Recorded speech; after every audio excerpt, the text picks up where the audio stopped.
29장 15절 말씀 보시겠습니다.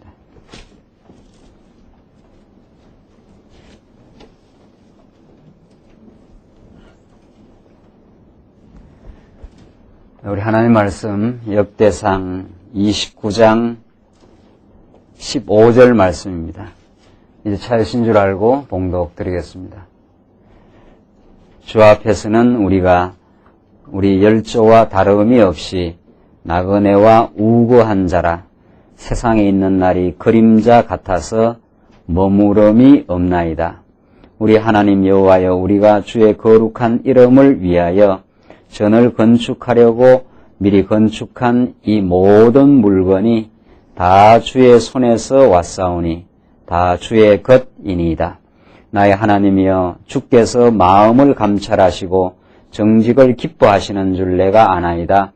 내가 정직한 마음으로 이 모든 것을 즐거이 드렸사오며 이제 내가 또 여기 있는 주의 백성이 주께 즐거이 드리는 것을 보오니 심히 기쁘도다.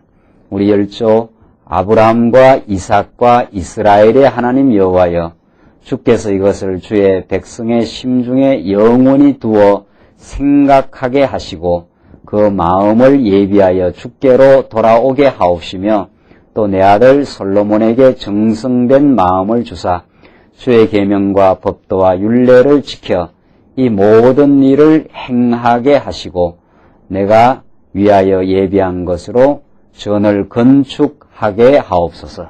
19절까지 봉독드렸습니다. 우리는 지금 역대 상하에 전개되는 다윗 왕조를 계승시켜 가시는 여호와 하나님에 대한 진리를 공부하는 가운데 다윗 왕조를 하나님의 약속대로 유다 지파에서 난 다윗을 통해서 수립하시고 그 수립케 하신 하나님의 그 놀랍고 위대한 능력을 다윗의 이제 마지막 생애에서 찬양케 하시는 그 놀라운 진리의 말씀을 지금 확인하고 있습니다. 우리가 지금 상고하는 찬양은 다윗의 전 생애를 통해서 만들어내신 하나님의 작품입니다. 하나님께서 아브라함, 이삭, 야곱을 통해서 유다의 지파에서 왕의 홀이 떠나가지 않는다고 약속하신 하나님은 먼저 사울왕을 세우지만 사울왕을 하나님께서 패하십니다. 왜냐하면 약속된 왕이 아니기 때문에 사울왕을 세워주긴 하지만 패하십니다. 이게 하나님께서 이제 언약 백성들로 하여금 깨닫게 하시는 역사입니다. 그들의 욕심대로 구한 것은 반드시 무너지고 하나님의 뜻대로 세운 다윗왕을 통해서 그 모진 세월의 시련과 파란만장한 역경의 삶을 거쳐 하나님이 다윗을 세워주니까 다윗은 하나님께 찬양할 수밖에 없습니다. 그러니까 다윗의 마지막 삶의 열매가 찬양으로 귀견된다는 사실, 따라서 다윗 삶의 모든 것의 마지막 열매가 찬양으로 결론 지어지기 때문에 다윗의 삶의 어떠한 일들도 무의미하지 않습니다. 어떠한 역경과 시련과 수치와 모독과 아들에게 쫓겨나서 그냥 정말 아주 비참한 왕궁에서 쫓겨나는 그러한 세월까지 겪었던 다윗은 마침내 하나님이 다윗을 세워주시고 나라를 강건하게 하시고 그 아들 솔로몬으로 하여금 나라를 이어가게 해가시는 이 마지막 생애에서 찬양이 터진다는 거죠. 이 찬양은 이제 영원한 찬양으로 이어지게 됩니다. 따라서 우리 생애에 어떠한 일이 있어도 지금 우리가 겪어나가는 삶의 때로는 모진 시련과 어려움도 찬양을 만들어 가시는 하나님의 지금 준비의 역사고 찬양이라는 최종적 열매를 만드는 비바람의 역사일 뿐이라는 거죠. 그래서 우리 인생은 우리 하나님의 언약 백성의 삶은 근본적으로 긍정적이라는 사실입니다. 어떤 경우도 우리가 이 땅에서 무엇을 겪어도 이제 영원히 하나님 앞에 찬양의 내용을 지금 하나님이 만들고 계신다는 그러한 우리는 이제 결론에 이르게 됩니다. 그래서 다윗이 하나님을 높이 찬양합니다. 찬양의 내용을 우리 분석하면 다윗이 우선 하나님이 너무도 위대하시다. 그게 우리 앞에서 나왔습니다. 하나님은 광대하시고 권능이 많으시고 영광과 이김과 위엄이 다 주께 속했다. 하나님을 높이 찬양해. 모든 주권이 하나님께 속하여 싸우니. 그게 찬양의 내용이에요. 그게 다윗뿐만 아니라 이스라엘의 전 역사, 다윗은 개인사고 이걸 좀 확대하면 이스라엘이라는 민족사를 통해서 하나님에 대해서 하나님이 여호와신데 그 여호와가 얼마나 위엄이 많으시고 권능이 많으시고 모든 역사의 주권을 가지고 있다는 게 역사에서 드러납니다. 역사에서 사실로. 그게 다윗의 한 짧은 인생에서도 드러나고 좀 확대하면 전 이스라엘 역사에서도 드러나고 여러분과 저의 삶에서도 지금 하나님이 권능도 많고 위엄도 많고 주권도 가지고 계시는 분이라는 걸 지금 역사에서 자꾸 지금 보여주고 있는 거죠. 그걸 우리 몸속에 자꾸 터득하고 깨닫고 몸에 지금 진역하고 있습니다. 지난 주일 이후 일주일 동안도 여러분과 저는 일주일에 이런저런 역사의 삶이 있었지 않습니까? 가정살림도 하고 사업도 하고 모든 역사의 삶이 하나님에 대한 그 놀라운 지식을 우리에게 몸에다가 터득시키는 과정입니다. 오늘 이 자리는 성경의 언어를 통해서 성경의 논리와 이 말씀을 통해서 하나님을 깨닫지만은 우리가 지난 삶 속에서는 하나님이 얼마나 능력 많으신 분인가를 체험 속에다, 몸 속에다, 피와 살 속에다 하나님이 집어넣는 지금 과정이에요. 내가 아무리 이런 방향으로 사업 계획을 세우고 하려고 해도 그렇게 안 되는 일이 있지 않습니까? 그렇게 안 되는 일을 통해서 우리는 때로는 좌절하고 낙심하지만 그게 하나님 신앙의 관점에 보면은 당신 뜻대로 되는 게 아니라 너의 뜻대로 되는 게 아니라 하나님이 하시는 말씀이 내 뜻대로 된다는 하나님의 주권과 능력을 지금 가르친 시간이에요. 그게 우리 몸속에 자꾸 체득되고 있어요. 우리는 그런 하나님 배우는 의미가 지금 이루어져 가고 있고 오늘 이 말씀을 통해서 맞구나 하는 걸 깨닫고 찬양을 이제 돌리게 되는 거죠. 그러니까 일주일의 삶의 온갖 겪은 일들은 오늘 말씀을 깨달으면 찬양을 만들어내는 지금 역사였다 이렇게 되는 거죠. 일주일뿐만 아니라 더 확대를 하면 우리 전생애가 그랬다는 거죠. 전생애가 하나님 대단하십니다 하는 걸 지금 만들어낸 거죠. 그러니까 다윗이 여호와여 광대하심과 권능과 영광과 이김과 위엄이 다 주께 속하여 싸우니 모든 것이 주께 속하여 싸우니라고 하나님께 찬양을 지금 돌리는 거죠. 그러니까 모든 자를 크게 하심과 강하게 하심도 주께 있나이다. 거꾸로 말하면 모든 자를 작게 하심과 약하게 하심도 주께 있나이다. 하나님 모든 것을 행하셨습니다. 우리의 가정과 사업을 형통케도 하시고 때로는 어렵게도 하신 하나님이 우리 하나님이십니다. 이 말이죠. 우리 찬양 그렇게 하면 되는 거예요. 결국 우리 찬양하고 살아요. 하나님 말씀 깨달으면은 마지막 찬양하고 사는 그 내용이 전반부가 그런 하나님을 찬양하고 그런 하나님을 깨달으면 13절 보세요. 그 앞에서 12절까지가 그런 하나님의 찬양이고 13절은 우리 하나님이여 이제 우리가 주께 뭐라고 그랬습니까? 감사하오며 주의 영화로운 이름을 위하여 찬양하리다. 그러니까 그런 하나님의 지식이 하나님이 얼마나 위대하신 분인가 하는 분에 대한 지식을 갖고 있으면 따라 나오는 게 감사해. 그렇잖아요?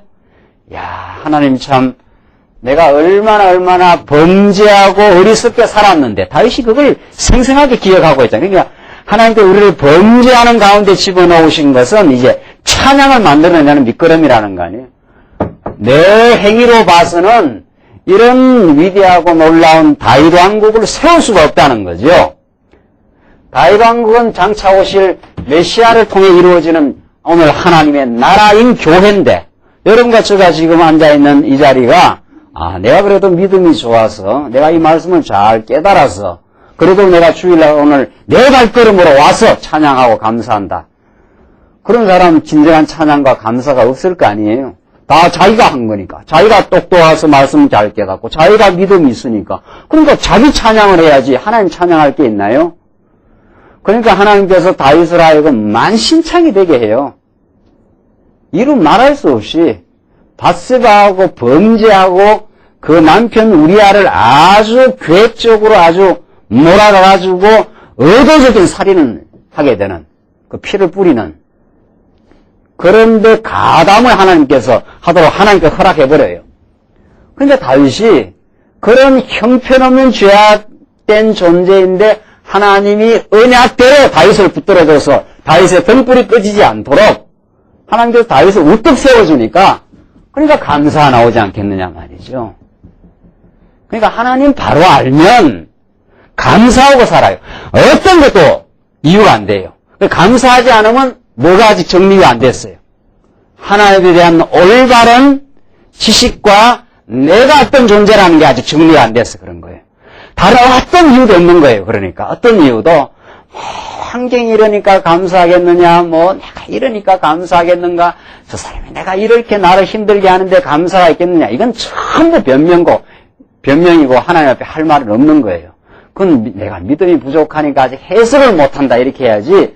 하나님이 얼마나 위대하신데 하나님이 여러분과 저를 영원한 택한 백성으로 지금 삼으시고 오늘 이 교회 백성으로 영원한 천국 백성으로 삼아서 영원히 인도해 가시는데 우리는 적은 거 부족한 거 이런 것이 우리의 눈에 들어오니까 그게 또 우리의 죄성이기도 하니까 그러니까 원칙적으로 말하면 그렇다는 거예요. 하나님 바르게 깊이 있게 알면 깊이 있는 감사가 터져나가요. 아직 깊이 있게 잘 모르니까 감사하는 그것도 하나님께서 하시는 일이죠. 아직 그러니까 내 믿음이 연약하고 어리다고 보면 되는 거예요. 감사가 없으면 그렇죠. 틀림없습니까? 그렇게 찬양이 터져요. 그 다음 이제 감사가 터지니까 14절 보면은 나와 나의 백성이 무엇인가 한데 이처럼 즐거운 마음으로 드릴 힘이 있었나이까 모든 것이 주께로 말미암아 싸우니 우리가 주의 손에서 받은 것으로 주께 어떻게 해요? 드렸을 뿐입니다. 이제 감사한 영혼은 하나님 앞에 봉사하고 그렇게 기쁨으로 살게 되어 있습니다. 그러니까 하나님으로부터 너무도 많은 걸 우리가 받았으니까 하나님의 일을 위하여 하나님의 진리가 지켜지고 우리 영혼들이 풍요하게 복음을 위해서 살아가기 위해서 우리에게 주신 것으로 주께 드렸을 뿐입니다. 하나님께서 우리에게 지혜도 주시고 건강도 주시고 믿음도 주시고 이 말씀을 함께 지키고 말씀을 전가할 마음도 주시니까 그렇게 살게 된다는 거예요. 이게 다 주께로부터 왔사오니 지금 그 말이거든요. 그러니까 이 봉사 교회에서 오늘날 교회만 가면은 열심 내고 봉사라 그러는데 봉사를 하라고 한다고 하겠어요? 그렇잖아요. 그러니까 교회만 가면 이제 짐이 한 짐이야. 교회만 가면은 봉사소리를 하도 많이 들어가고 말이지. 봉사소리를. 교회만 가면 봉사소리가 나오니까 열심히 품고 주를 섬기라고 성경에 나와 있지 않느냐고. 성경에 다 나와 있죠. 그러니까 앞도 뒤도 없는 다 뿌리와 줄기를 다 잘라버리고 그 가지를 강조하니까 이 가지가 힘을 쓰겠어요. 뿌리에서 줄기가 뻗어나오고 여기에서 봉사라는 아름다운 일이 나와서 여기에 참 우리는 봉사를 통해서 교회는 세워져요. 이 서비스 아닙니까? 서비스는 인간이 하는 일이 아닙니다. 인간은 철두철미하게 봉사를 받기를 원해요. 부부간에 살아보니까 그렇더라고요. 여러분들 어떻게 사실지 모르겠는데 저쪽에서 잘해주길 바라지 내가 순수하게 하는 건 참 그렇게 안 돼요. 저쪽에 좀 잘해주면 하면서 이제 조금 하긴 하죠. 인간은 절대로 봉사를 받기를 원하지 인간의 옛사람 말이죠. 근데 이 진리가 들어가고 마음의 감사와 풍요함이 있으면 내가 저 사람을 위해서 어떻게 할까? 그 봉사가 나와요. 그러니까 뿌리가 있어야 되고 줄기가 뻗어나와야 거기서 힘이 솟아나와서 봉사가 될 거 아니냐 말이죠. 그런데 봉사한다고 봉사하겠어요? 그러니까 우리 광야교는 봉사를 강조하는 게 아니고 또 이 말하면 봉사 안 해도 되는가 보다 이렇게 하지 말고 봉사는 그냥 이 위에서부터 그냥 막 그냥 힘이 공급이 되면은 폭포수처럼 하나님의 말씀이 쏟아지면은 그냥 그 힘이 있는 만큼 하게 돼요. 그거는 봉사하게 만들어요, 하나님이. 그래서 봉사를 하는 거예요, 알아서. 다 각자의 독립적인 인격을 가지고 있는 성도인데 누가 누구에게 봉사를 하시오 이렇게 하겠느냐 이 말이에요. 하나님이 이런 분입니다라고 그냥 우리는 복음을 선포하고 이 말씀을 배울 뿐이에요. 잘 배우는 영혼은 감사가 나오게 돼 있어요. 이유가 없는 거예요. 하나님의 너무나 놀라운 은혜가 우리에게 깨달아지면은 감사할 일밖에 더 있겠느냐. 감사하고 찬양한다고 그랬지 않았어요? 그러면 그냥 하나님께 너무 감사하니까 내가 이 땅에서 살 동안 과거에는 다 자기 욕망을 위해 살았거든요. 공간인 또 자기 욕망, 돈 버리는 또 자기 편하게, 자기 잘되게 권력을 잡는 것도 무엇을 하는 것도 자기를 위해 살아요. 인간은. 타락한 인간은. 그게 행복인 줄 알고 그렇게 사는 거예요. 그렇게 사는 사람이 행복한가 물어보란 말이죠. 그게 방향이 잘못 잡힌 거거든요. 그렇게 살던 자기 욕망을 채우기 위해서 사는데 욕망이 채워져야 행복하지. 100만 원 버리면 200만 원 버리고 싶고 200만 원 버리면 300만 원 버리고 300만 원 버리면 500만 원 버리고 싶고 99개 갖고 있으면 100개 하나 더 챙겨가고 100개 가고 싶은 게 인간인데 99개 갖고 있으면 9개 갖고 있는 사람 하나 줄 것 같습니까? 인류 역사상 그런 법은 없어요. 권력을 잡은 사람이 권력을 내준 적이 없어요. 절대로. 한번 잡은 사람은. 그냥 피의 혁명을 통해서 타도가 돼야 권력을 놓지. 프랑스 혁명을 통해서 왕 모가지를 그냥 단도대에 놓고 그냥 목을 끊어버려야 왕이 손을 놓지. 목이 끊어지지 않는 한 목숨이 붙어있는 한 끝까지 하잖아요. 지금 대통령들도. 대통령도 자기가 왕인 줄 알고 계속 뒤에서 왕 노릇을 하려고 그러잖아요. 지금 우리나라 왕들도 뒤에 지나간 왕들도 말이죠. 인간은 절대로 안 놓습니다. 인간 옛사람은. 그런데 봉사가 되겠어요? 봉사는 자기 걸 다 들여서, 던져서 하는 일인데, 피와 땀을 던지는 일인데, 되겠냐 말이죠. 안 돼요. 하나님 알아야 돼요. 하나님 알면 감사하고 행복해져요. 행복한 사람이 행복한 농도만큼 하게 돼 있어요. 자기 인생의 문제가 해결돼 버린 거예요. 이야, 하나님이 이렇게 나를 사랑하시는구나. 이 말씀은 전공으로 들은 사람들이 반응이 어떻게 나옵니까? 하나님이 이렇게 나를 사랑하셨구나. 내가 그걸 몰랐었구나. 이것이 진리였구나. 이렇게 이 말이 탁탁 튀어나와요. 그 말이 안 나오면 아직도 이 정복을 하나님 잘 모르는 거야. 하나님이 이래서 나를 이렇게 그 모진 세월을 인도하셨구나. 이렇게 방황하게 하셨구나. 이렇게 하나님께서 나를 사랑하시려고 창세전에 예정해 놓았구나. 이게 하나님에 대한 은혜와 사랑을 깨달아. 터져 나오면 하게 돼 있어요. 나오잖아요? 터져 나오니까 내가 주의 손에서 받은 것으로 주께 드렸을 뿐입니다. 그것도 봉사고, 이렇게 깨닫고 하는 봉사는 내가 했다고 생각할 수 있습니까? 내가 했다고 할 수 있느냐 말이죠. 주의 손에서 받은 것으로 했을 뿐입니다. 그러니까 봉사를, 자, 보세요. 하나님을 깨달아 감사함으로 하는 봉사는 봉사가 많으면 많을수록 어떻습니까? 어떻게 돼요? 감사가 어떻게 돼요? 감사가 더 심화돼요, 더. 내가 어찌 도무지 봉사를 하며 살 수가 있겠나, 하면서 감사가 더 넘쳐요. 그런데, 보세요. 하나님을 모르고 봉사하면서 자기 실현을 위해서 봉사하면 많이 하면 많이 할수록 불평, 짜증이 넘쳐요. 왜 이렇게 내가 안 알아주나? 이렇게 돼요. 그게 이제 하나님을 모르고 하는 봉사예요. 하나님을 모르고. 내가 이렇게 지금 교회를 위해서 봉사하는데 나를 왜 이렇게 안 알아주냐? 이렇게 내는 거예요. 그렇지 않아요? 하나님을 알면 봉사하고 나서 하나님으로부터 받은 것을 주께 드려서 내가 봉사할 뿐이기 때문에 봉사를 하게 하신 하나님께 더 감사해요. 이게 복음이라는 거 아니에요. 복음이 낳는 봉사. 이게 우리 신앙생활이에요. 이게.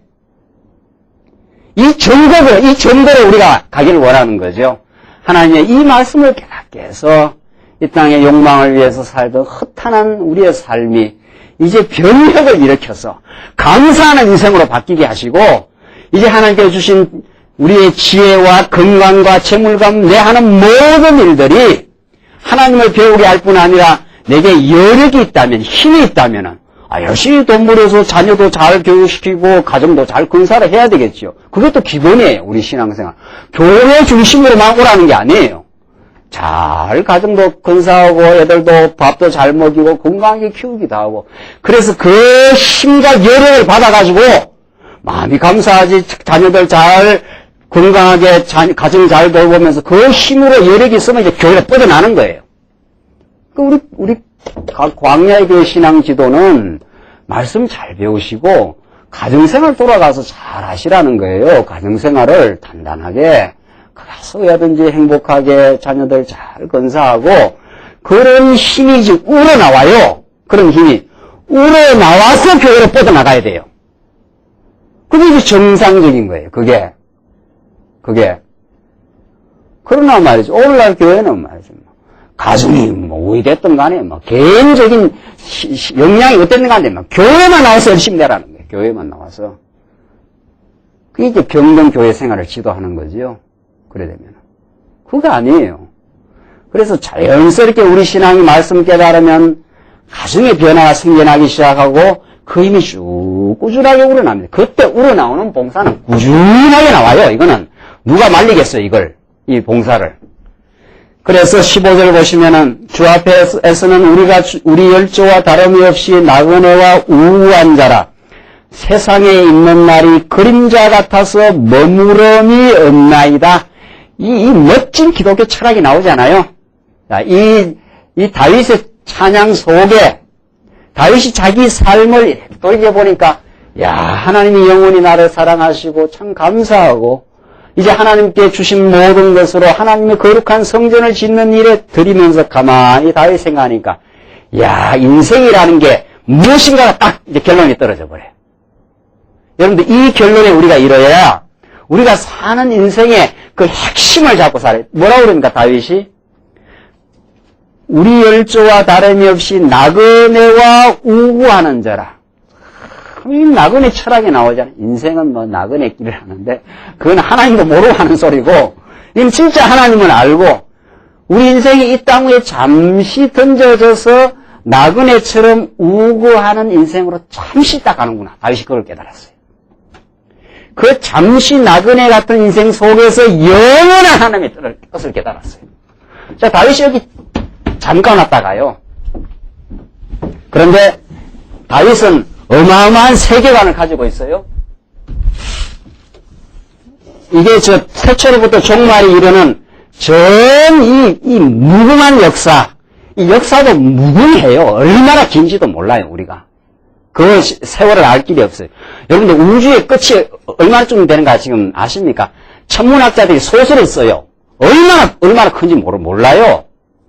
도무지 우리의 그 청량의 잣대를 넘어버려요. 우주가 얼마나 큰지는 할 길이 없어요. 시간도 얼마나 긴지도 몰라요. 그런데 이것도 영원에 비하면 어떤 줄 아십니까? 이렇게 긴 시간, 이 광대한 우주도 하나님의 영원에 비하면 저쪽에 둥그란 거, 이쪽에 둥그란 거 이렇게 합쳐버리면 이렇게 이쪽과 이쪽이 합쳐지면서 이렇게 긴 게 이렇게 점으로 돌아와 버려요. 이걸 조금만 좀 봐줘가지고 이렇게 되는 거예요. 좀 봐줘서. 그래서 사도 바울이 내가 예수 그리스도는 잠깐 후면 오실 리가 어때요? 오시리니. 예수님 오시고 이 긴 세월, 이걸 바울은 잠시로 처리해버려요. 자, 이게 이제 기독교적인 깊은 영혼과 시간에 대한 우리 인생의 기본 조건이 시간적 존재, 우리 인간은. 태어나서 시작해서 끝이 있지 않아요. 모든 게. 이 시간 속에 우리가 잠시 살다 가는데 이게 영원하질 않아요. 이 세상이 절대로. 근데 여기 이 보이는 이 시간적 세계를 우리 거기다가 인생 전부를 걸고 사니까 거기서 모든 게 이루어져야 되고, 거기서 잘 살아야 되고, 거기서 내가 권력도 누려야 되고, 거기서 사람한테 인정도 받아야 되고, 이렇게 이제 영원하신 하나님을 모르는 사람이에요. 이 긴 세월 동안 다윗의 인생이 그냥 잠깐이에요. 나그네로 잠깐 왔다 잠깐 가요. 지금 많이 살았어요, 우리 진짜. 많이 살고, 잠깐만 있으면 가요. 잠깐만. 여기다 뭐를 우리가 투자하고, 여기다 뭐를 다 걸겠느냐 말이죠.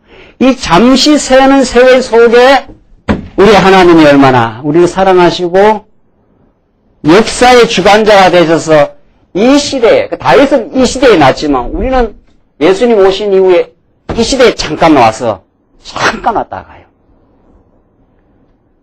그렇게 우리 인생 정리하지 않으면 한탄도 많고 원망도 많고 왜 과거에 그랬는지 왜 나는 지금 이렇게밖에 못 사는지 또 미래에 대한 염려도 많고 과거와 현재와 미래가 그냥 하나님의 영원 안에서는 그냥 딱 한순간이에요. 하나님이 다 보고 계시고 그대로 인도해버려요. 그러니까 다윗이 내가 이렇게 하나님 참 은혜를 깨닫고 찬양하고 감사하고 하나님께 주신 것으로 거룩한 성전을 짓는데 금과 은과 모든 걸 제물을 드리면서 지금 성전 짓게 하려고 그랬지 않았어요? 그러면서 다윗이 깨달아요. 그 깊고 깊은 그 철학적 사색을 하는 거죠. 기독교 철학적인 사색을 하는 거예요. 이야, 인생이라는 게 이런 거구나. 다윗이 이제 죽을 날이 다 됐거든요. 그런데 그걸 무슨 대단한 이 세상이 여기서 무언가를 성취하려고 했던 그것에 대한 반성과 성찰을 통해서 하나님께 고백을 하는 거죠. 하하. 나그네와 우고한 자라 세상에 있는 날이 그림자 같아서 머무름이 없나이다. 이거 뭐 그림자처럼 잠깐 왔다 가니까 진짜는 우리 영원한 데 있구나 하는 걸 깨달은 거예요. 그림자처럼, 그림자라는 게 얼른 비쳤다가 이제 가는 거라는 거예요. 그 속에 뭐 온갖 게 있죠. 그 속에 온갖 시련과 온갖 형통과 뭐 뭔 게 다 있어요. 또 있기는. 그런데 그거는 잠깐 하나님을 배우기 위해서 겪는 교육의 방편이고 과정일 뿐이지 우리에게는 영원한 하나님의 천국이 있었구나. 그래서 보이는 것은 바울이 어떻게 해요? 잠깐 바울이 이루 말할 수 없는 연단을 겪은 사람입니다. 그러니까 고린도후서에서 내가 이 고생과 연단이 하나님의 큰 위로를 받게 되려고 하나님께서 그렇게 인도를 하셨다. 내가 정말 사망에 이르는 그 고통을 내가 치르렀다. 바울이 고린도후서 1장에서 그러고 나서 이제 바울이 복음을 생각해요. 그리고 영혼을 사색해 들어가요. 하나님께서 영혼을 생각해요. 그게 기독교적인 철학이죠.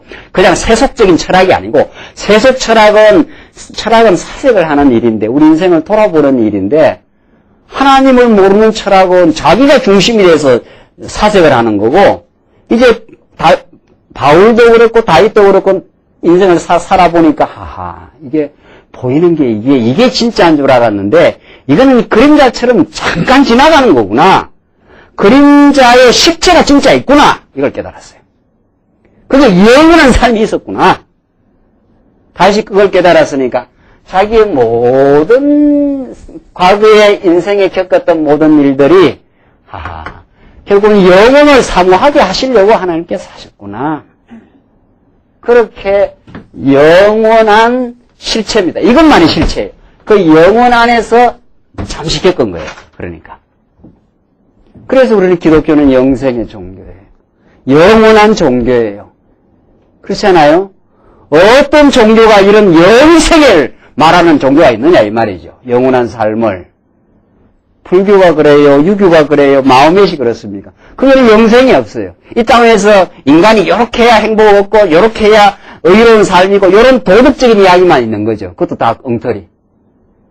그렇죠? 기독교는 그런 종교하고는 비교가 될 수 없어요. 그런데 시중에 나온 책이 그래요. 그 유명한 철학자 야스퍼스라는 사람이 쓰는 책이 뭐 부처, 그러니까 석가모니, 부처, 공자 또 누구예요? 소크라테스. 그 다음에 예수님을 제일 말단에다 딱 적어놨어요. 예수 딱 이래가지고. 그러니까 공자, 석가모니, 소크라테스, 예수님하고 비스무리하다는 거예요. 그 사람들도 또 그렇게 알아요. 기독교가 그런 종교 중에 한 종교인 줄 알아요. 오늘날 종교학자들이. 그래서 종교다원주의가 나와요, 지금. 뭐, 기독교든 불교든 뭐, 인생을 좀 이 땅에 살면서 좀 도덕적으로 좀 그렇게 살자고 그 노력하는 하나의 종교적 노력 아니냐? 천만의 말씀이에요, 천만에. 기독교는 그런 종교하고는 뭐 비교가 안 돼요. 기독교는 영원으로부터 영원으로 시작하는 하나님의 영원한 존재를 전제하고 하나님이 역사를 섭리하실 때 우리 인생들을 이 땅에 그때그때 보내서 잠시 나그네로 살게 합니다. 나그네는 갈 길이 있어요. 나그네의 삶 속에서 뿌리를 뽑으려면 안 되는 거죠. 광야에서 우리는 다 영원히 사는 게 아니에요. 광야는 지나가는 곳이에요. 지나가면서 배우면 돼요. 자, 배우고 한 번은 하루 저녁은 여기 가서 자고 그 다음 날은 저기 가서 자고 어떤 날은 고속도로에서 평탄하게 갈 때도 있고 길이 막혀갖고 세로로 들어가고 한번 고생도 하고 그렇게 하다가 우리 갈 곳이 있어요. 이제 영원한 천국으로 갈 곳이 있어요. 그래서 이 나그네 철학을 진정한 기독교인의 삶의 의미를 그렇게 말해요. 지금 뭐 어려운 일이 있습니까? 지나가요. 조금 있으면 지나가요. 그 겪고 지나가는 일을 통해서 하나님 아는 지식을 더욱더욱 지금 우리는 얻을 뿐이에요. 그러니까 우리의 남은 생에 막 죽도록 고생해도 지나가는 거예요, 이제는. 그렇게 살아도 괜찮다는 거예요. 뭐가 있으니까? 우리가 갈 곳이 있으니까. 우리가 갈 영원한 본향이 있으니까. 다시 그걸 깨닫고 이 영혼을 사색해요. 우리의 삶이 세상에 있는 날이 그림자 같아서 그림자처럼 얼른얼른 하다가 그냥 가는 거라는 말이에요. 거기다 모든 걸 걸지 말라는 거예요. 그걸 통해서 하나님을 배우는데 모든 걸 걸으라는 거죠. 영원한 말씀을 깨닫는데 다 걸으라는 거죠. 이런 사상이 어디 있느냐 말이죠. 기독교 외에. 우리가 이 인생의 근본과 세계의 근본을 지금 논하고 있어요. 이 말씀을 통해서 깨닫고 있어요. 그래서 우리는 대학이라는 거 아니에요. 우리 교회가 진리의 전당이라는 거 아니에요. 그래서 우리는 진리를 깊이 있게 깨닫고 배우기 위해서 오늘 이 자리에 왔어요. 인생의 본질을 터득하기 위해서. 여기 뭐 하나님께 잠깐 무슨 인사드리러 온 것도 아니에요. 여기 무슨 세속적인 이해관계가 있어서 오늘 이 자리에 나온 게 아니에요. 근본 진리가 무엇인지, 하나님이 어떤 존재인지, 우리 인생의 의미가, 본질이 무엇인지를, 우리 청년들이 있지 않아요? 우리 청년 때부터 이 말씀을 들어서, 정말 이 방황하는 수많은 이 흩어진 영혼들을 그 기준을 잡아주는 그런 바른 진리의 말씀을 잘 배워서 인생의 근본을 지금 설명하고 가르치는 이 성경 말씀을 우리가 받는다면은 우리 광야의 교회가 오고 오는 세월 가운데 인생이 나아갈 바른 기준을 설정하는 교회가 되지 않느냐 하는 거예요. 이게 교회예요. 뭐 교회에서 뭐를 하고 이런 게 아니에요. 지금 그건 다 2차, 3차예요. 근본을 붙드는 일이에요. 근본을 우리가 바르게 정립했느냐 이 말이에요. 지금 정립하고 배우고 있느냐? 그럼 감사하는 인생이 돼요. 그러면 따라 나와요, 봉사. 봉사는 하는 만큼 하는 거예요. 누가 더 하라 말라 하는 것이 아니에요, 교회는. 그래서 하나님을 전공으로 깨달아버리면은 바울은 자기 모든 걸 다 던져버려요. 전부. 봉사 뭐 조금 가진 거 조금 이렇게 하고 이런 게 아니에요. 기독교 봉사는. 내 전생이 그냥 불태워버려요. 전부 다가. 내 하는 모든 일이 진리를 깨닫고 진리를 지켜가고 하는 일이라고. 그렇게 깨닫지 10분의 1만 하자. 10분의 1만. 10의 1은 하나님께 바치고 10의 9는 나를 위해 쓰고 그런 게 아니에요. 10을 전부 하나님을 깨닫고 배우는 데 써요. 가정을 돌보는 것도 하나님을 배우고 깨닫는 데 쓰는 거고 교회 연구하는 것도 하나님을 위해 쓰는 거고 몽땅히 하나님을 위해서 그 진리를 깨닫고 진리를 지켜가는 일에 다 쓰이는 거지. 내 인생 전부가 전부 하나님께로 온 거니까 당연히. 그게 우리 교회 잘못 오셨다는 거 아니에요. 그렇죠? 저는 10분의 1만 내라는 얘기는 몽땅 다 갖다 내라는 거 아니에요. 몽땅. 어디 내끼 있어요, 내끼 있기는. 몽땅 하나님께 다 왔는데, 하나님으로부터. 전부가 하나님을 배우는 데 다 쓰여져야지요. 전부가. 갖다 낼 게 없어요. 어디다 갖다 내요? 당신이, 우리가 다 쓰는 거지, 내서. 여기는 갖다 내는 데가 아니에요. 김 목사가 챙기는 곳이 아니에요. 여러분이 진리를 깨달아서 여러분이 그 진리의 감격과 뚜렷한 목표를 가지고 여러분이 그렇게 사시는 곳이지, 여기가. 어디다 갖다 내요, 내기는 지금. 누가 쓰라고 갖다 내요, 내기는. 연구 어디 갖다 내는 게 아니에요. 내가 이 복음을 깨닫고 그렇게 사는 거예요, 그렇게. 이 진리가 지켜지고 이 진리가 정성되기 위해서 내가 그렇게 내고 내가 조직해 와서 내가 감독을 하고 써여진지 안 써여진지를 확인해서 여러분이 그렇게 하는 거예요. 어디다 갖다 내요, 내기는. 자, 그래서 이 지금 기독교적인 영혼에 대한 사색, 오늘 우리의 삶의 현실이 그림자와 같다는 깨달음, 16절, 우리 하나님 여호와여 우리가 주의 거룩한 이름을 위하여 전을 건축하려고 미리 저축한 이 모든 물건이 다 주의 손에서 왔사오니. 몇 개 있습니까? 다 주의 손에서 왔사오니 다 주의 것이로소이다. 우리 하나님이 다 이루어내실 일입니다. 왕국도 하나님이 다윗 왕국도 지금 수립 아니에요? 지금 역대상하가 다윗 왕국을 계승해 나가는 거거든요. 역대상이 다윗 왕국의 수립이에요. 수립하고 나서 보호를 하셔요, 이제. 하나님이 다윗 왕국을 계승하는데 수립하고 보호하시는데 다윗 왕국을 수립했는데 그 수립이 보호가 되려면 어떻게 해야 하는 줄 아십니까? 이 기가 막힌 논리예요. 역대기 상과 역대기 하가 어떻게 이어지는 줄 아십니까? 역대기 상에서 다윗 왕국을 수립하지요. 역대기 하에서 누가 등장해요? 다윗 이후에 누가 등장해요? 솔로몬이 등장하지 않아요. 솔로몬은 그래서 뭐를 짓게 합니까? 성전을 짓게 해요. 이제 역대기 하에 우리 다음 시간 이제 공부할 내용이에요. 왕국이 수립되고 그 왕국이 보호되려면 뭐가 있어야 돼요? 뭐가 있어야 돼요? 성전이 있어야 돼요. 성전이. 왜 성전이 있어야 되는 줄 아십니까? 그 이후에 다윗의 왕통을 잇는 이 아들 이 왕들이 뭘 할 거니까? 앞으로 뭘 할 거니까? 범죄하고 헷갈리고 이방 배지기에 의해서 어려움을 겪을 거니까. 그 범죄했을 때 보호하는 장치가 뭐예요? 뭐가 있어야 보호가 돼요? 성전이 있어야지요. 범죄하게 되는 걸 하나님이 다 알아요. 다. 그러니까 하나님이 다윗 왕국을 수립하고 보호케 하시려고 솔로몬을 세우는 거예요. 다윗 이후에. 그렇죠? 그래서 솔로몬을 통해서 뭐를 지어요? 그렇죠. 이제 딱 잡힙니까? 논리가. 그렇게 되면 쾅 뚫려버려요. 성경이. 하나님의 3대 언약을 통해서 다윗 왕국을 세우고 모세 언약을 통해서 뭐를 만들어놨어요. 그래서 성전을 지어라. 성전 이렇게 짓고 저렇게 짓고 뭐 제사장은 이렇게 하고 제물은 이렇게 가지고 성전에 대한 그 제사 제도에 대한 걸 그렇게도 많이 이미 마련하지 않았어요? 이 앞에서 모세를 통해서 그걸 솔로몬을 통해서 지어요.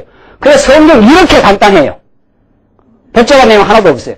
하나님이 다윗 왕국을 수립시켜서 계속 이제 계승해 갈 건데 역대기 상하는 열왕기 상하는 망하게 했고 이탈 왕족을 멸망시키고 역대 상하는 한번 세운 다윗 왕국의 등불이 꺼지지 않고 계속 어디까지? 누구 오실 때까지? 누구? 아브라함과 다윗의 자손 누가 오실 때까지?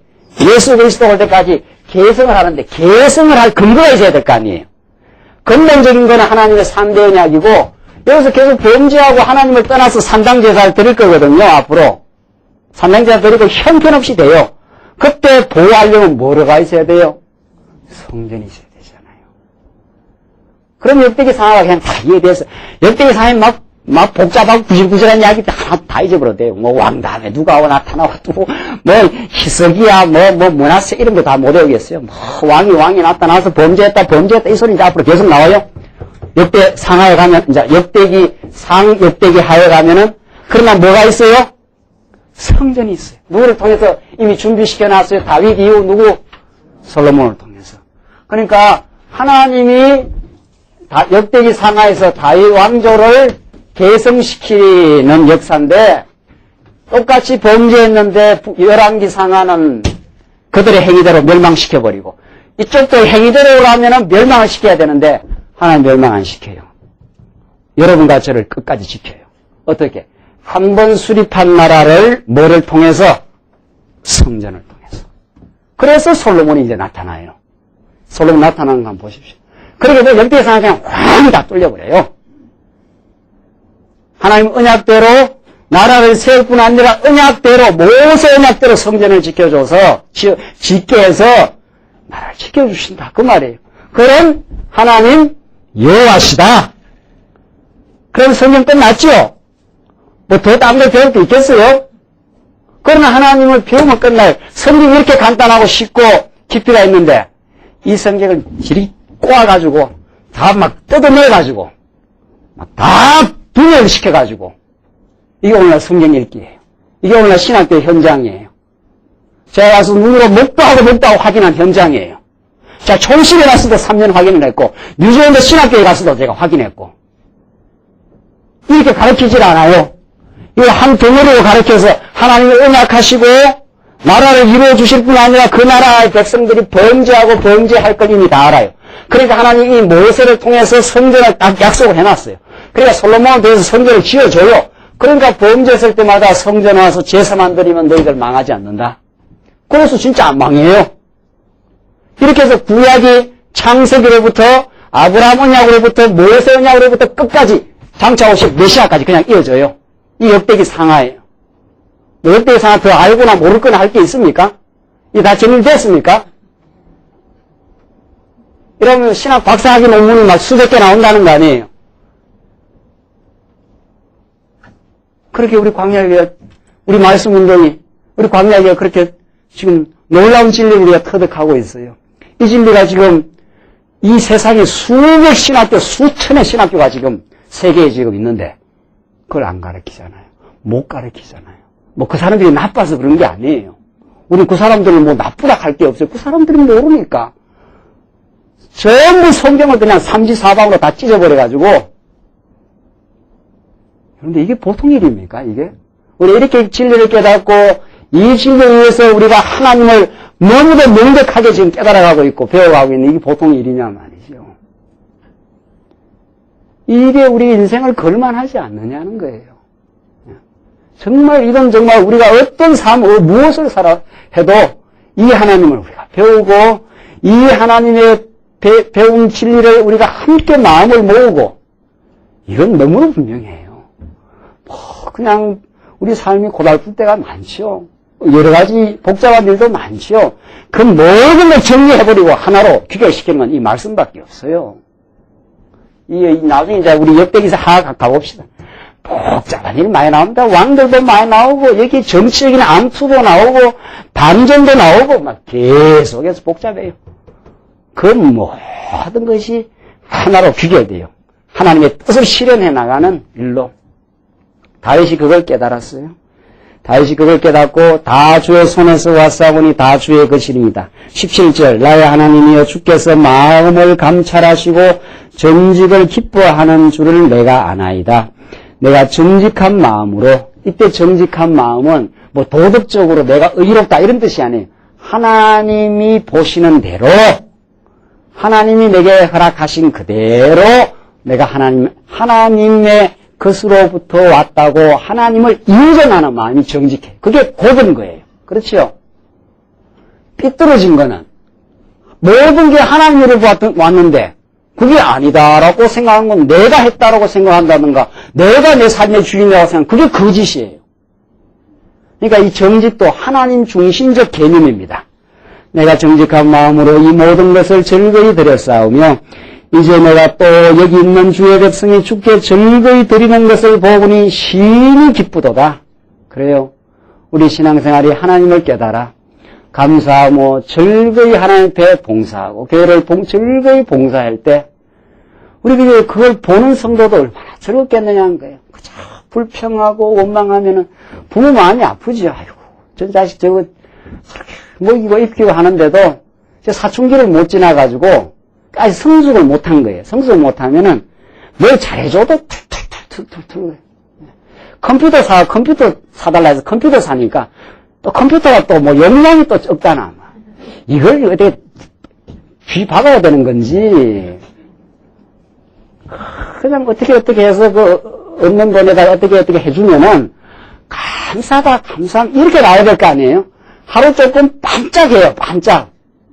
반짝하다가 또 며칠 지나가면은 용량이 부족하고 뭐가 또 안 되고 뭐가 안 되고 이걸 일수발이를 쥐박아가지고 그냥 어떻게 해야 되는 건데, 그게 미숙하다는 거예요. 어리면 그래요, 어리면.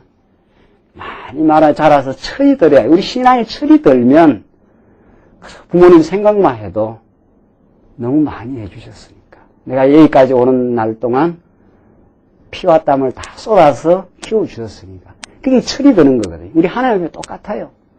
하나님이 우리에게 주신 건 너무 많아요. 예수 그리스도를 십자가에 못 박아서 우리를 영원한 생명의 길로 인도하신 분이에요. 우리 그냥 이 땅에서 병들고 고생하다 죽어도 괜찮은 거예요. 영원한 우리의 삶이 있으니까. 그게 철이 드는 거예요. 아직 철이 안 들면 툴툴대요. 불평하고. 불평하고. 근데 우리가 성장해 가면 그것도 이제 성장의 과정에 있는 일이죠. 그러니까 우리 자식 키우지, 우리 사랑하는 마음으로 자식 안 보면 이거 어디 내다 던져버리든지 해야 되지만, 부모가 이제 사랑하는 마음으로 저게 좀 자라면 괜찮겠지. 이렇게 보는 거죠. 우리 하나님께 즐거이, 참, 이게 그 쉬운 일은 아니죠.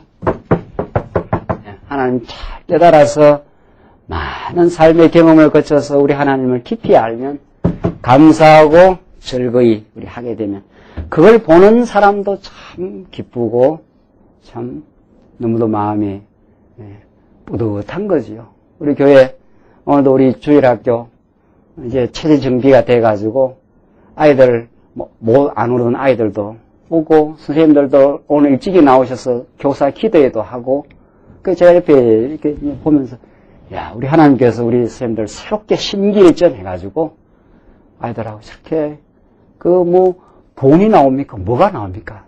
주일날 아침날에 좀 늦잠 자야 되는데 일주일 내내 사업이다 직장이다 다 시달리고 다 한 건데 오늘 즐거운 마음으로 나오니까 하지. 아이들 사랑하는 마음으로 나오니까 하지. 오늘 같은 날은 좀 자는 날 아니에요? 근데 그게 즐거우면 그게 나와서 하게 되지. 즐거우면. 즐겁지 않으면 참 봉사가 가능하지 않아요. 봉사가 절대로. 19, 18절 우리 열조 아브라함과 이삭과 이스라엘의 하나님 여호와여 주께서 이것을 주의 백성의 심중에 영원히 두어 생각하게 하시고 나오잖아요. 주의 백성의 심중에 영원히 두어 하나님이 이 다윗 왕국을 이루시고 백성들로 하여금 감사케 하고 즐거운 마음으로 봉사하게 하는 이 모든 일들을 영원히 주의 심중에 마음속에 두어 생각하게 하시고 그 마음을 예비하여 주께로 돌아오게 하옵시며 또 내 아들 솔로몬에게 정성된 마음을 주사 내 아들에게 정성된 마음을 달라고 간구해요. 자, 그러니까 하나님 깨달았지요. 감사하지요. 봉사하면서 이제 간구해요. 이게 이제 앞날에 대해서. 그렇죠? 앞날에 대해서. 하나님, 우리 광야교회를 하나님이 지키셔서 이 진리를 더 풍요하게 누리게 하시고 우리만 깨달을 게 아니라 진리를 모르는 방황하는 영혼들에게 진리가 전거되게 하옵소서. 이게 우리의 간구지요. 그 간절히 구하는 게 있어야 인생이 정립이 돼요. 왜 현대인들이 다 방황하는 줄 아십니까? 왜 현대인들이 60년대, 50년대 다 잘 먹고 잘 살아요? 지금 IMF보다 더 힘들다 그러는데 그거는 잘 살았던 90년대보다 좀 힘든 거지 50년대 그 이전에 생각해보란 말이지요. 인간처럼 이게 어리석은 게 없어요. 풀뿌리 묶고 다 그냥 돌아다니면서 보릿고개 했던 세월이 언젠데 그건 다 잊어버리고 90년대 잘 살다가 지금 좀 IMF 터지고 지금 어려워지는 거 그게 이제 힘들다는 거예요. 인간이 이렇게 인간 인식 구조가 병든 거예요. 그러니까 다른 도리는 없지요. 내려갔다가 올라올 수밖에 없어요. 불평하면은. 지금 불평하는 것은 살만해서 그렇습니다. 살만하면 불평이 나옵니다. 하나님이 불평을 없애려면 죽었다 할 정도로 집어넣어버려요. 그럼 불평이고 뭐고 없어요. 아이쿠 죽었습니다. 다 살만할 때 불평 나와요. 그래도 쌀이 좀 있을 때 불평 나오지 쌀이 그냥 바닥이 나버리면 불평이 뭐 없는 거예요. 이제 죽어버렸으니까. 아이고, 이제는 죽는 길밖에 없구나. 지금 우리 인간이 그렇게 어리석은 거예요. 그렇게. 뭐 이야기하다 제가 지금 이야기, 네, 지금 줄기를 꽂혔네. 줄기를 지금 아주 중요한, 강구. 지금 강구. 예. 이 강구라는 것은 하나님이 이렇게 나를 붙들어서 이 삶의 목표로 가게 하시옵소서. 이 말이거든요. 그러니까 현대인들이 강구할 게 없는 거예요. 강구할 게. 뭐 그냥 잘 먹고 잘 사는데, 그 다음 뭐, 잘 사는 게 목적인데, 잘 산 사람은 그게 이루어져 버렸으니까 더 이상 할 게 없어요. 더 이상. 그러니까 쾌락이나 즐기고 태캐로 그냥 나가 떨어져 버리고. 그게 안 된 사람은 또 그게 안 된다고 불평하면서 그냥 살 뿐이고. 강구는 하나님이 내 인생이 이 목표를 향해서 이 복되고 아름다운 보람 있는 일을 향해서 가게 하시옵소서. 이 강구가 있어야 돼. 그래야 이게 간절히 구하는 게 있어야 인생이 딱 방향이 잡히거든요. 목표가. 지금 다윗이 솔로몬으로 하여금 정성된 마음을 주셔서 이 아름다운 성전을 건축하게 해서 성전 건축을 뭐 하게 하려고? 다윗 왕국을 어떻게 하려고? 보호하게 하려고. 성전이 없으면 죄 짓고 나면 다 망해버리니까. 그 강구가 나와요. 이런 방향으로 우리의 삶이. 그러니까 우리 머리가 깨끗하게 점검되지 않아요? 이렇게 우리의 깨달으면, 진리를 깨달으면 하나님 깨달아서 역사 가운데 드러나 하나님 찬양하고 감사하는 만큼 봉사하게 될 것이고, 지금 봉사만 하는 게 아니라 우리의 미래의 방향이 우리가 어느 방향으로 나가게 해달라. 이제 흐트럼 없이 우리가 어떤 삶을 겪더라도 우리가 다윗은 솔로몬으로 하여금 성전 건축을 짓게 하시옵소서. 우리도 마찬가지죠. 우리 이 땅 위에 하나님의 진리가 견고하게 우리에게 정립되어서 하나님의 교회가 건축되게 하시옵소서. 하나님의 심령의 성전이 우리 안에서 건축되어져서 이 진리가 잘 지켜가게 하옵소서. 이 여러분과 저의 강구의 내용 아니겠어요? 이 강구의 내용이 있어야 내가 땀 흘릴 이유도 있고 이 땅에서 고생할 이유도 있는 거예요. 그렇죠? 김규영 목사만 진리 전가하고 말씀을 지켜가면 되지 천만의 말씀이라는 거 아니에요. 여러분들이 이 말씀을 여러분의 눈으로 저는 그냥 가르치는 은사가 있어서 이러고 있는 것 뿐이에요. 여러분 스스로가 각자 진리의 감독자가 되고 진리를 감찰하는 사람이 되고 진리의 검증자가 되고 진리를 지켜가는 사람이 돼요. 아, 이건 진리다, 이건 진리 아니다. 이 검증을 누가 할 거냐 말이죠. 여러분이 해야 될 거 아니냐 이 말이죠. 김 목사가 많이 할 일이 아니에요. 저는 그냥 가르치는 은사를 주어서 그래 가르치는 것뿐이에요. 여러분이 잘 배워서 여러분이 진리의 감찰자가 되는 거죠. 맞다, 이것만 진리다.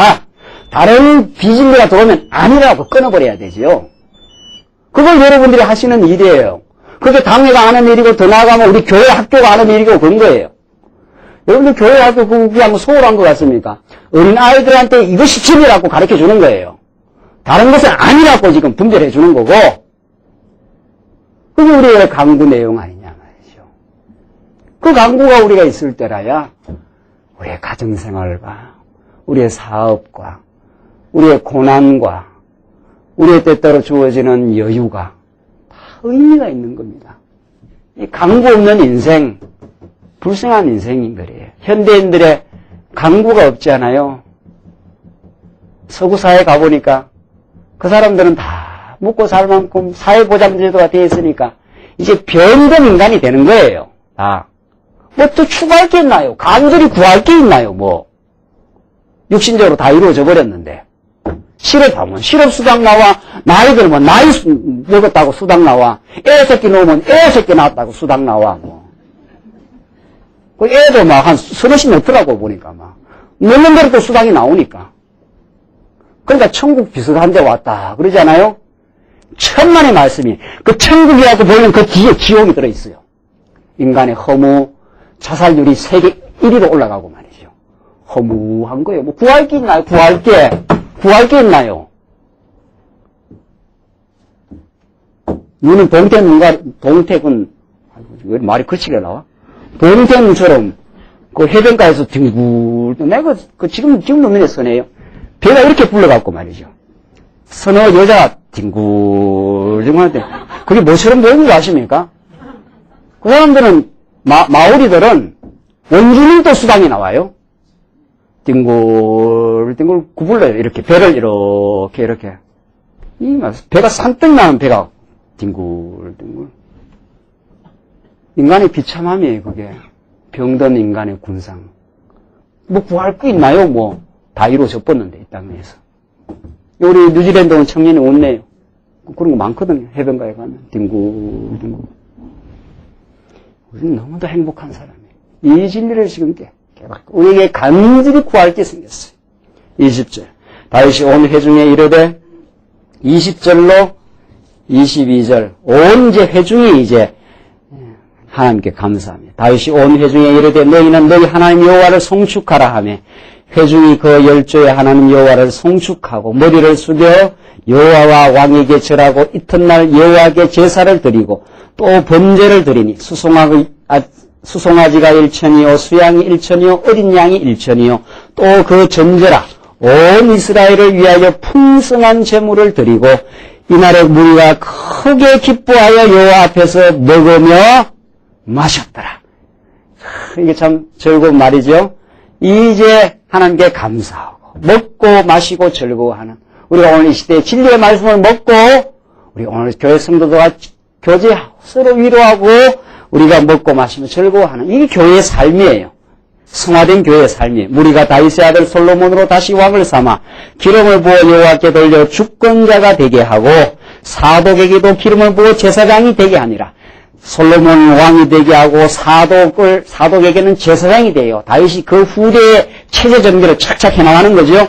23절 솔로몬이 여호와께서 주신 위에 앉아 붙인 다윗을 이에 왕이 되어 형통하니 온 이스라엘이 그 명령을 순종하며 모든 방백과 용사와 다윗 왕의 여러 아들이 솔로몬 왕에게 복종하니 여호와께서 솔로몬으로 이스라엘 무리의 목전에 신이 어떻게 해요? 존대케 하시고 또 왕의 위엄을 주사 그전 이스라엘 모든 왕보다 뛰어나게 하셨더라. 하나님께서 이제 다윗 이후 솔로몬이 할 일이 많지 않아요? 성전을 짓고 하나님께서 솔로몬을 크게 존대케 해서 하나님의 언약을 이루어가도록 하나님이 착착 지금 다윗 후속 세대에게 좀 준비 작업을 좀 시켜나가죠. 26절 이새의 아들 다윗이 온 이스라엘의 왕이 되어 이스라엘을 치리한 날짜는 40년이라. 헤브론에서 7년을 치리하였고 예루살렘에서 33년을 치리하였더라. 저가 나이 많아 늙도록 부하고 존귀하다가 죽음에 그 아들 솔로몬이 대신하여 왕이 되니라.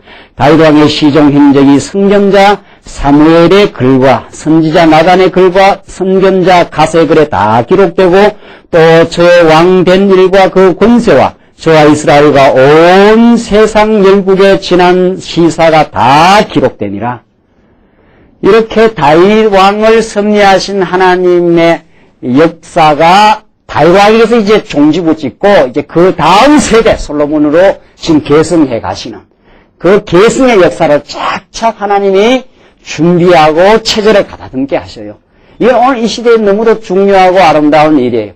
하나님께서 여러분과 저에게 이 진리를 깨닫게 했으니까 이제 다음 세대로 진리가 계승되어 가도록 하나님께서 우리에게 사명도 주시고 우리에게 열심도 주시고 또 경륜의 말씀을 배우게도 하시고 체제 정비도 하게 하시지 않겠어요? 지금 이 지금 진리를 지키고 진리를 계승해가는 이 역사 다윗으로부터 솔로몬으로 이어지는 이 계승의 역사 이 계승 역사가 그 다윗 시대만 있는 게 아니라 오늘 이 시대에도 하나님께서 우리와 함께 하시고 우리를 사용하시고 그 계승의 역사를 통해서 하나님께 무궁한 영광과 감사를 돌리게 하시는 이게 우리 인생의 핵심과 노란자리가 있습니다. 기도하십시다. 우리 자비하시는 하나님 아버지 은혜와 사랑을 감사합니다. 우리에게 참으로 오늘도 역대기 상하의 말씀 다윗 왕을 세우시고 약속대로 유다 왕조에서 다윗 왕을 세울 뿐 아니라 다윗으로 하여금 온갖 시련을 겪게 하셔서 이제 다윗 왕을 새롭게 왕으로 세우셔서 나라를 수립케 하고 다윗 왕의 입에서 찬양을 만들어내신 우리 여호와 하나님 아버지, 오늘 이 말씀 듣고 우리가 그리스도 안에서 우리가 얼마나 풍요한 삶을 사는가, 다윗보다 더 우월한 그리스도 왕의 통치를 저희들이 받고 살아가는 오늘의 삶이 얼마나 큰 행복인지 깨달았습니다. 주께서 우리에게 지혜와 총명을 주셔서 이제 나그네 같은 이 잠시 잠깐의 삶 속에 영혼을 사모하며 치열하게 살게 하시옵소서. 예수님 이름으로 기도하옵나이다. 아멘.